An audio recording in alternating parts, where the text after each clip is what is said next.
যদি কোনো মানুষ গর্ভবতী হয়ে যেত, যদি কোনো নারী গর্ভবতী হয়ে যেত, মনের ভিতরে টেনশন শুরু হয়ে যাইত, না জানি কি হয়, না জানি কি ঘটে।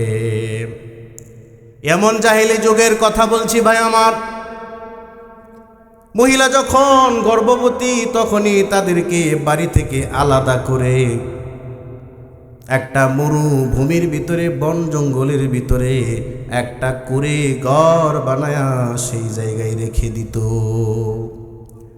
রেখে যাওয়ার পরে দরজা বন্ধ, ব্লক, ভিতরেই বাথরুম, গোসল নাই। যতদিন পর্যন্ত সন্তান না হবে ততদিন গোসল দেওয়া হইতো না।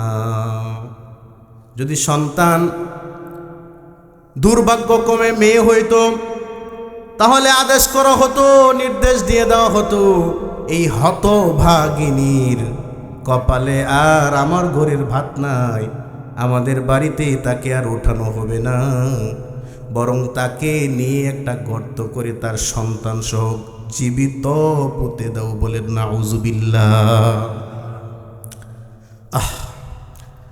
আর যদি ছেলে সন্তান প্রসব করত তখন ঢাকঢোল বাজায়া মিছিল করে এই মহিলাটাকে বরণ করা হইতো। ভাই আমার দিলের কান দেয়া শোনো, বিশ্ব নবী কেন সেরা, ইসলাম কেন সেরা ধর্ম, কেন শ্রেষ্ঠ ধর্ম,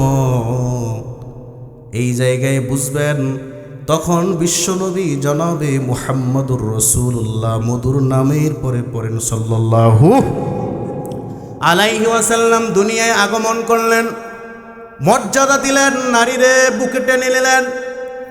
নবীজি বললেন, হুব্বিবা ইলাইয়া মিন দুনিয়াকুমুস সালাস, তোমাদের এই দুনিয়া থেকে তিনটা জিনিস আমার কাছে ভালো লাগে। এক নাম্বার আন-নিসা, এই দুনিয়ার যত মহিলা আছে, মহিলা জাত, মেয়ে জাত আমি নবীর কাছে প্রিয়। মানে এই বিশ্ব আবাদ করার জন্য গাছপালা, নদী নালা, খাল বিল, রাস্তাঘাট যাই কিছু আছে না কেন, এগুলো সব কিছু মানুষের হাত দ্বারা তৈরি করা, ঠিক না বে ঠিক? এই রাস্তাগুলো মানুষে বাঁধছে, সুন্দর সুন্দর বিল্ডিং হয়েছে, এগুলোর ক্ষেত্রে পুরুষ যেমন অবদান রাখছে, নারীরাও তেমন অবদান রাখছে, ঠিক না বে ঠিক? বলেন, নারীকে বাদ দেওয়া যাবে না। নবীজি বললেন, এক নাম্বার এই দুনিয়ার তিনটা জিনিস আমার কাছে প্রিয়। এক নাম্বার হলো নারী জাতি আমার কাছে প্রিয়, মানে তাদের অবদান এই বিশ্ব আবাদের ক্ষেত্রে আমি আপনি যারা এখানে আসি না কেন, নারী হোক পুরুষ হোক, সবার পিছনে নারীর অবদান আছে না নাই? আছে না? পুরুষ জন্ম দেয়, পেটে রাখে, দুধ দেয়, কে দেয়? নারী। কে দেয়? নারীর মর্যাদা আছে না নয়? বিশ্বনবী বলে দিলেন, নারীকে আমার কাছে পছন্দনীয় বানায় দেওয়া হয়েছে। দুই নম্বর, অত্তিব, এই দুনিয়ার সুগন্ধি যত আছে আমার কাছে পছন্দনীয় বানিয়ে দেওয়া হয়েছে। এই দুনিয়ার সুগন্ধিগুলা আমি পছন্দ করি, আতর, খুশবু, পরিবেশ সুন্দর, এগুলো হলো বিশ্বনবীর পছন্দনীয় বিষয়। নোংরামুর সঙ্গে বড় বড় মুছ রেখে, মাথার ভিতরে বড় চুল রেখে, এরপরে ওই জায়গায় ভিতরে জটা বাঁধায়া, যত্ন না করে জটা বাঁধায়া উকুনের বাসা বাঁধানোর সঙ্গে ইসলামের কোনো সম্পর্ক নাই, ঠিক না ভাই? ঠিক বলে। ইসলাম পবিত্র ধর্ম, পবিত্র, আত্মহুরু শাত্রুল ঈমান, পবিত্রতা ঈমানেরই অঙ্গ। কিসের নোংরামূল হইছে না? দুই নাম্বার নবীজি বললেন, তিব, সুগন্ধি আমার কাছে প্রিয়। তিন নাম্বার হলো ওয়াজুইলাত কুররাতু আইনি ফিস সালাহ, এই দুনিয়াতে যত আমল আছে এর ভিতরে সবচেয়ে বেশি পছন্দনীয় আমল হইল আমার কাছে নামাজ।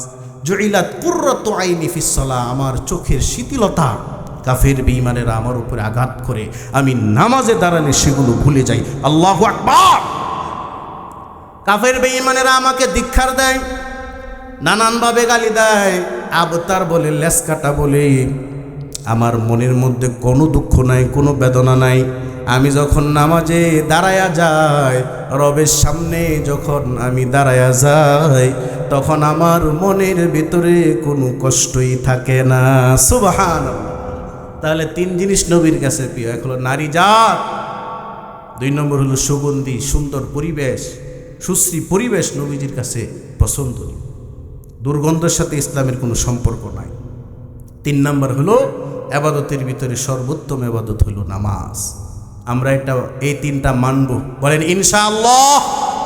আল্লাহ সবাইকে এগুলো মানার তৌফিক দান করুন, বলেন আমিন। এই যে গরিব মানুষ যখন কোরআনের মজমায় বসে, তখন একটা হাদিস আমার মনে পড়ে যায়।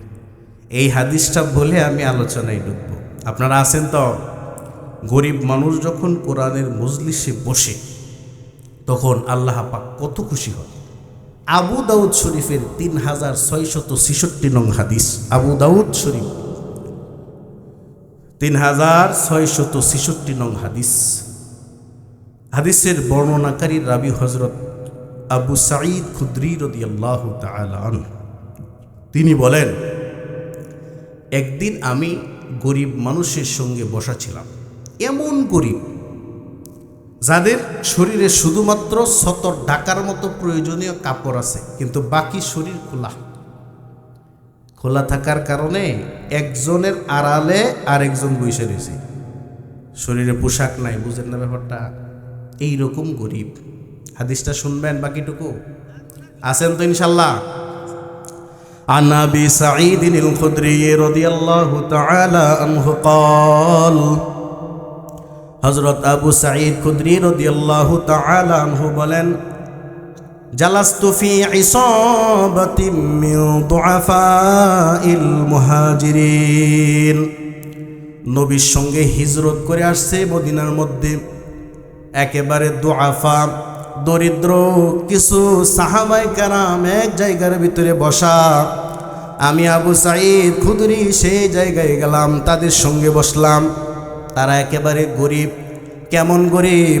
ইন্না বা'দাহুম লা ইস্তাতিরু বিবা'দিন মিনাল উরয়ে।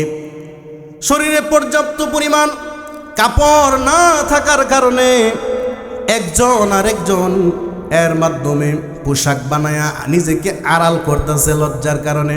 লা ইস্তাতিরু বিবা'দিন মিনাল উরয়ে। শরীর যেহেতু উদাম, আমরা যেটা বুঝি, সারা শরীরে পর্যাপ্ত কাপড় না থাকার কারণে একজন আরেকজনের পিছনে বসতেছে গাদাগাদি হইয়া। এই মজলিসে আমি বসাম। ওয়া কারিউন লানা ইয়াকরাউ আলাইনা। একজন কারি সাহেব এই মজলিসের ভিতরে কোরআনে পাক তেলাওয়াত করে শোনাইতেছেন। ওয়া নাহনু নাস্তামিউ ইলা কিতাবিল্লাহ। আমরাও মনোযোগ সহকারে শুনতেছিলাম। এমন একটা মজলিস হইতেছে। হযরত আবু সাঈদ খুদরি রাদিয়াল্লাহু তাআলা আনহু বলেন, ইযে জাআ রাসূলুল্লাহ সাল্লাল্লাহু আলাইহি ওয়াসাল্লাম ফাকামা আলাইনা ফাসাকাতাল কারি। হঠাৎ করে কারি সাহেব চুপ হয়ে গেলেন। আমরা ভেবে পাচ্ছি না কেন চুপ হয়ে গেল। কারি সাহেব চুপ। আমরা পিছনের দিকে তাকায়া দেখি আখিরি জামানার পয়গম্বর মুহাম্মদুর রাসূলুল্লাহ পড়েন সাল্লাল্লাহু আলাইহি ওয়াসাল্লাম আমাদের মাঝে, গরিবদের মাঝে আইসা উপস্থিত হয়েছেন। সুবহানাল্লাহ। আমরা তো অবাক হয়ে গেলাম। একেবারে গরিব দরিদ্র কয়েকজন সাহাবী মিলে কোরআন তেলাওয়াতের একটা মজমা করতেছিলাম।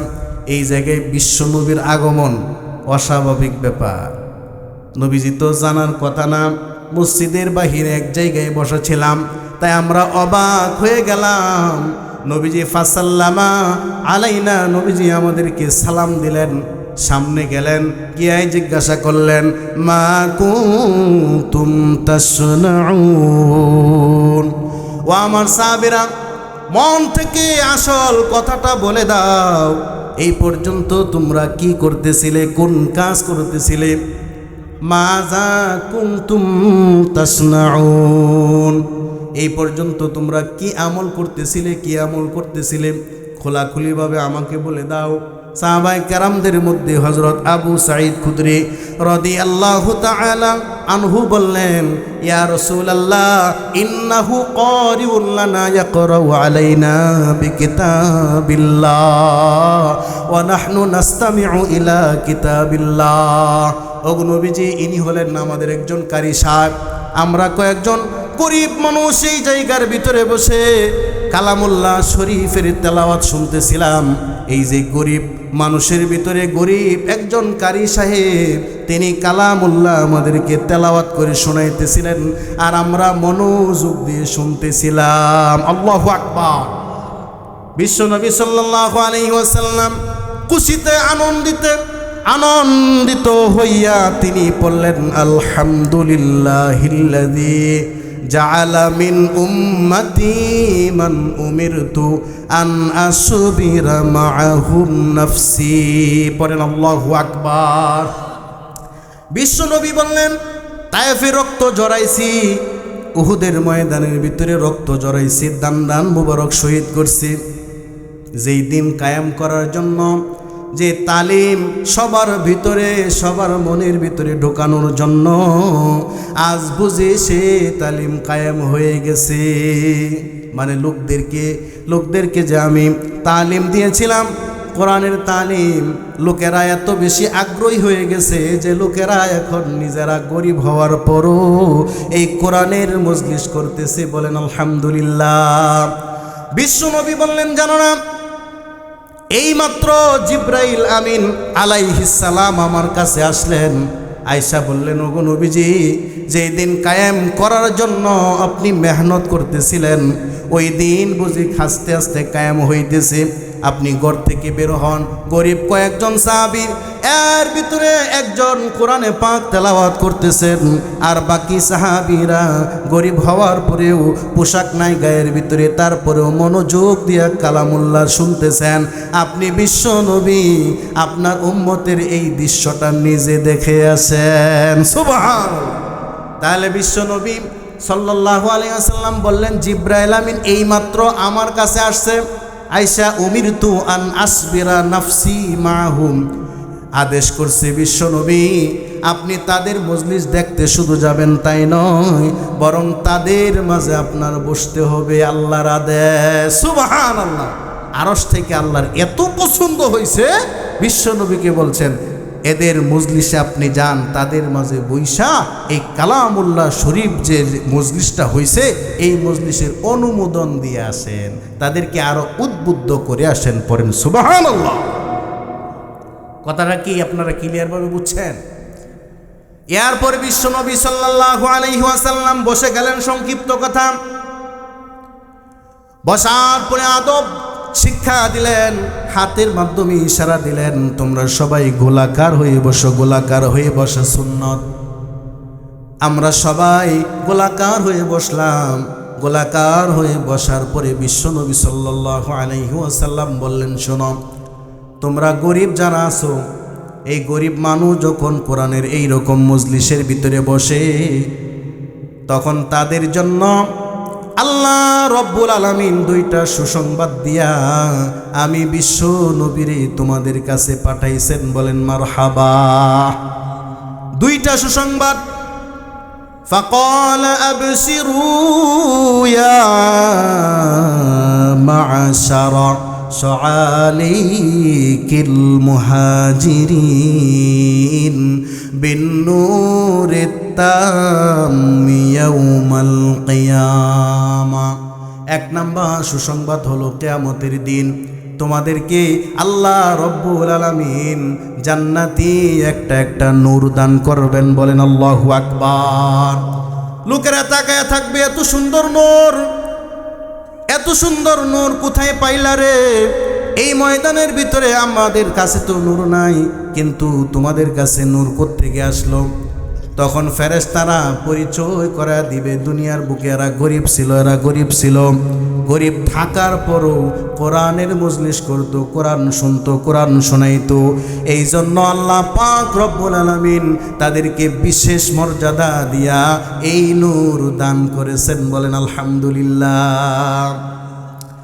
এরপরে বললেন দুই নম্বর সুসংবাদ, ওয়াতাদখুলুনাল জান্নাতা ক্বাবলা আগনিয়াইন নাসি বিনিসফি ইয়াউমিন ওয়া হুয়া 500 সানাতিন। আল্লাহু আকবার।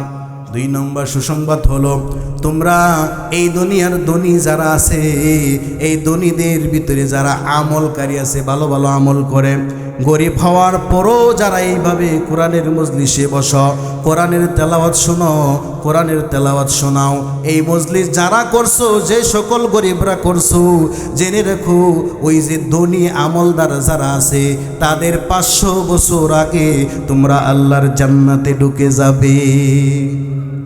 এইটা সুবহানাল্লাহ হইতো না? আরো জোরে লিল্লাহি তাকবীর। দিন ইসলাম, দিন ইসলাম কায়েম হবে, দিন ইসলাম, ঠিক না বেঠে?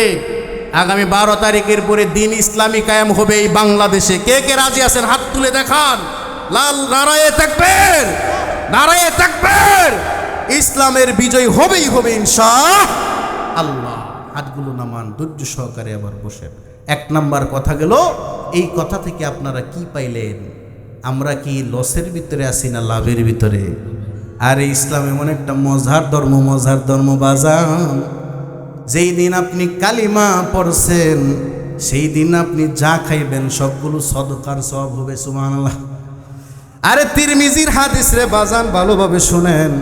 বিশ্বনবী জনাবে মুহাম্মদুর রাসূলুল্লাহ বলেন সাল্লাল্লাহু আলাইহি ওয়াসাল্লাম, এই দুনিয়ার উম্মত যারা আছো শুনে রেখো, কালিমাওয়ালা যারা আছো তারা বিশেষভাবে কান খাড়া কইরা শোনো, দিলটা খুলে শোনো।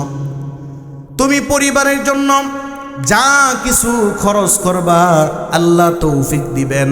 এই পরিবারের জন্য যা কিছু কিনবা, লিপস্টিক আইব্রু থেকে শুরু কইরা মাছ গুস্ত যা কিছু আছে তুমি যে কিনলা, এইগুলো কিনলা, তুমি নিজেও খাইলা, পরিবারেও বাঁচাইলা।